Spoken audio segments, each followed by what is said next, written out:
सकीब, जो दृश्य दिखाई दे रहा था अभी, जो स्क्रीन पे आपके दिख रहा था, जिस तरीके से यात्रा को समर्थन मिला है, जेनजी का जिक्र कर रहे थे अभी अरुण सर, जेनजी का जिक्र राहुल गांधी भी कर चुके हैं, युवाओं की बात वो कर चुके हैं। एक और बड़ी चीज ये है कि नरेंद्र मोदी जी भी अपनी हर रैली में युवाओं को टारगेट करके ही बात करते हैं, युवाओं को ही वो सब कुछ मानते हैं देश के विकास के लिहाज से। एक और इंपॉर्टेंट चीज है कि अभी तक जितने भी बदलाव हुए हैं वो सारे बदलाव भी युवाओं की बदौलत ही हुए हैं। अभी एक एपिसोड का जिक्र भी कर रहे थे अरुण सर।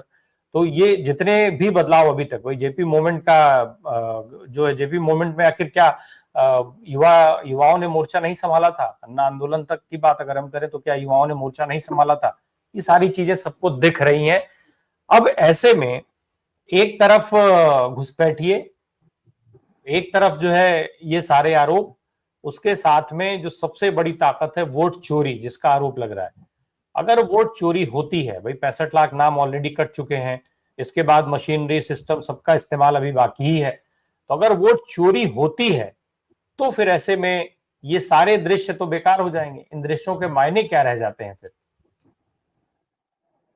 देखिए रामप्रकाश भाई, वोट चोरी अब शायद हरियाणा या महाराष्ट्र की तरह बिहार में संभव ना हो पाए, क्योंकि अब लोग जान गए हैं, अब लोग समझ गए हैं कि इनको वोट ना भी दो तो ये वोट चोरी करते हैं। तो इसलिए इस बार आपको बूथ पर जेनजी की कॉन्शियसनेस ज्यादा दिखेगी। फॉर्म 17C रिसीव करने के लिए हो, या स्ट्रांग रूम की हिफाजत करने के लिए हो, या वोटर्स डिलीशन को लेकर के जिस तरह से कहा है परसों परसों राहुल गांधी जी ने वो करके प्रेस कॉन्फ्रेंस करके, देखिए SIR इनका फेल हो गया है। ये इन्होंने जो कोई भी ये जन विरोधी मुद्दा लेकर के आते हैं, उसके बाद ये उसका ठिकरा मुसलमानों के सर पे फोड़ के दरअसल हिंदुओं को बेवकूफ बनाने की इनकी योजना रहती है। NRC CA लेकर के आए थे तब भी यही कहा, कश्मीर से 370A हटाया तब भी यही कहा कि मुसलमानों को नुकसान होगा, ताकि बहुसंख्यक आबादी को लगे कि अच्छा हम तो कुछ बर्बाद नहीं हो रहे। लेकिन हकीकत ये होता है कि मुसलमानों का जहां 5% नुकसान होता है, बहुसंख्यक आबादी का 80% नुकसान होता है। ये SIR में इन्होंने जो 65 लाख वोट काटे हैं, अगर हम टोटल काउंट करेंगे तो 10 लाख मुसलमानों के वोट कटे होंगे, 55 लाख तो हिंदुओं के वोट कट गए, जिसमें अलग अलग जातियां हैं। तो ये चीजें जनता के बीच हैं, है ना। ये 65 लाख मुसलमान ये साबित थोड़ी कर पाएंगे कि ये सब जितना 65 लाख लोग कटे ये सब मुसलमान है, तब तो इनका काम चल जाएगा। लेकिन 65 लाख में 55 लाख हिंदू और 10 लाख मुसलमान है, फिर इनको क्या करना पड़ेगा। और अगर इनका ये मुद्दा चल रहा होता तो जिस तरह की प्लानिंग ये कर रहे हैं, NDA खेमे से जिस तरह की प्लानिंग हो रही है, या जो रणनीति ये बना रहे हैं, देखिए हमने आपके शो में पिछले 1 महीना पहले बताया था, तेजस्वी यादव की जब वोटर अधिकार यात्रा चल रही थी, उसी दौरान इनका प्रोग्राम चॉकआउट हुआ था विधानसभावार कार्यकर्ता सम्मेलन। हर विधानसभा में, ये 243 विधानसभा में NDA का कार्यकर्ता सम्मेलन करेंगे, जिसमें बड़े नेता प्रदेश के भाजपा और जदयू के जो प्रादेशिक चेहरे हैं वो जाएंगे, केंद्रीय मंत्री जाएंगे, सांसद जाएंगे, और NDA का कार्यकर्ता सम्मेलन होगा। अब उस NDA का जो कार्यकर्ता सम्मेलन लगातार चल रहा है, उसका हाल ये है कि बिना कुर्सी चले, बिना लात घूसा चले और बिना फुटबॉल खेले वहां कोई कार्यकर्ता सम्मेलन संपन्न हो नहीं रहा है इनका। कल मैं आपको 3 जगह की बात बता रहा हूं। कल अररिया में स्थानीय विधायक जो नरपतगंज के विधायक हैं जयप्रकाश यादव, उनके खिलाफ कुर्सी चल गई, जम के लात घूसे चले, हाथापाई चली, सबने एक दूसरे का वंदन अभिनंदन किया। परसा में यही हुआ, सारण जिले का एक विधानसभा क्षेत्र है परसा में यही हुआ कि माइक छीन लिया।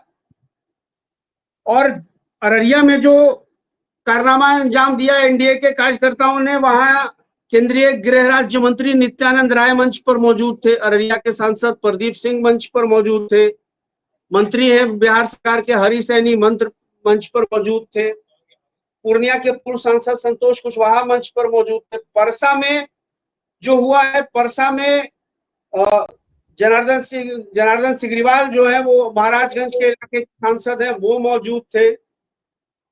परिवहन मंत्री हैं बिहार सरकार की शीला मंडल, वो मौजूद थी। और हमारे यहाँ मुंगेर में ये हुआ, कल हमारे मुंगेर में भी कार्यकर्ता सम्मेलन था। उस सम्मेलन में ये हुआ कि मुख्य अतिथि के तौर पर मंगल पांडे आए थे, रामकृपाल यादव पाटलिपुत्रा से पूर्व सांसद हैं, वो आए थे और स्थानीय विधायक थे। तो इन लोगों का संबोधन हुआ ही नहीं और उधर खाने के लिए प्लेटें चलनी शुरू हो गई कि लोग खाने पे टूट पड़े। और इतना हंगामा हुआ कि खाना जो है कैटरिंग वाले को पहले ही शुरू करना पड़ा, ये बोलते ही रहे, लोग उधर खाने में चले गए।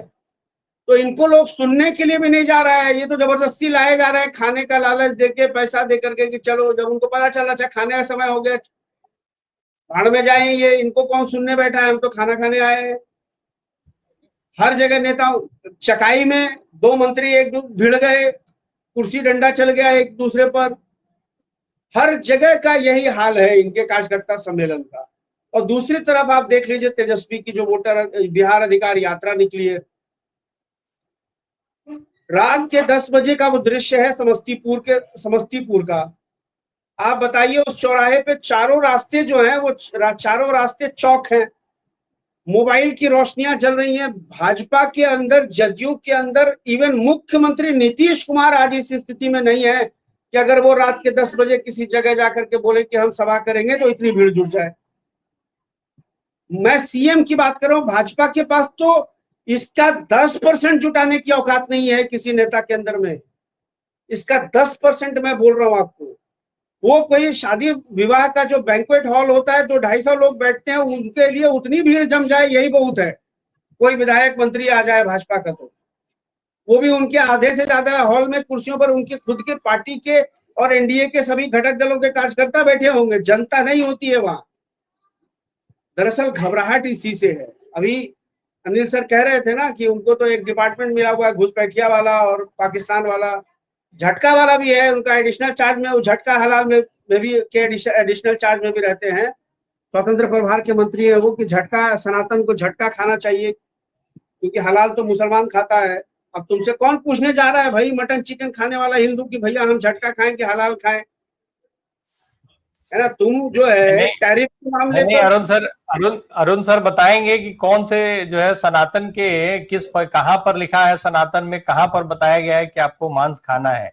गिरिराज जी बताते हैं अपने को क्या कि वो सांडिल्य है क्या है, सब पूरा बहुत डिटेल कई बार वो बता चुके हैं आज तक। और वो ये बताते हैं कि सनातनी लोगों के लिए झटका मीट है। अब ये पेन पर इनको शिक्षा का अपमान और माता सरस्वती का अपमान लग रहा है। ये हर चीज को उसी हिंदू मैथियोलॉजी से जोड़ते हैं। सनातन धर्म में तो शिक्षा की पूजा होती है, लक्ष्मी की, सरस्वती की पूजा होती है। इन्होंने पेन फेंक करके शिक्षा का अपमान किया है। वोटर अधिकार यात्रा में भी यही कह रहे थे कि प्रियंका गांधी आज जो हेलमेट का स्ट्रिप नहीं लगाई थी तो यातायात नियमों का उल्लंघन किया है। राहुल गांधी बाइक चलाते हुए ड्राइविंग लाइसेंस गले में नहीं टांगे थे तो यातायात नियमों का उल्लंघन हुआ। राहुल गांधी खुद को जननायक क्यों बोलते हैं, कर्पूरी ठाकुर का अपमान है। तो अब इनके पास क्या है, यही सब ऐसे ही छिछले छिछोरे अस्तरहीन मुद्दे हैं जिससे लगता है इनको कि कुछ शायद जनता पर असर हो जाए, कुछ हो जाए असर। लेकिन जनता अपने मुद्दों पर जो एकदम, जो हम लोग बार बार फरवरी के महीने से हम लोग ये बात कर रहे हैं, मार्च के महीने से, कि बिहार का चुनाव मुद्दा सेंट्रिक चुनाव होने जा रहा है। इनको घसीट के ये लोग, विपक्ष के जो नेता हैं, चाहे वो राहुल गांधी हो, तेजस्वी यादव हो, या माले हो, या दूसरे लोग हो, ये मुद्दे पर लेकर के आएंगे। ये लाख घुसपैठिया बोलते रहे। आपने देखा ना अमित शाह का कि कल क्या फजीहत हुई है। लोग बोले राहुल बाबा आए थे, यात्रा का विषय क्या था, बोले लोग वोट चोरी। अब इससे बड़ी फजीहत क्या होगी राम प्रकाश भाई? उसके बाद बोलेगा अच्छा मैं बाद में बताऊंगा, क्योंकि उनके पास कोई जवाब नहीं था। उनको समझ में आ रहा है 17 तारीख को आने वाले थे ना पिंडदान करने के लिए, जिले इलाही नहीं आए। भाजपा का इंटरनल सर्वे बता रहा है कि हालत खराब है।